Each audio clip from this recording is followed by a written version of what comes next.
What was the Prophet ﷺ doing in Ghar Hira? What was he doing in his tahajjud? What was he doing? He was in a place where he was freed of distractions. وَعَطَّرَ طَرِيقَ الْحَوَاسِ, and he basically cut off the inroads of the senses. وَفَتَحَ عَيْنَ الْبَاطِنِ, and opened up his inner eye. See, just as you have this eye and it's closed, you can close it like that and then you don't see anything. If you open it, suddenly you see things. You have an inner eye also. The inner eye for most people is not only closed, it's like a spiritual cataract.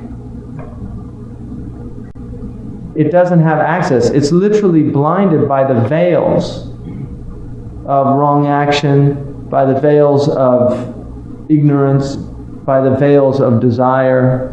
All of these different things. That's what the state of the spiritual eye is. The spiritual eye is more sensitive than the physical eye. Look what happens when a little piece of dust gets in your eye, or a hair, like a hair follicle from your eyelash, if it gets in the eye. And look what displeasure and distraction you fall into. You can't even open your eye. You can't see.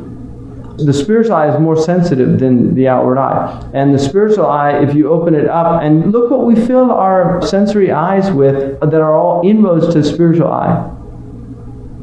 So the spiritual eye is blinded by the senses. And one of the most extraordinary aspects of the prophetic character is lowering the eyes.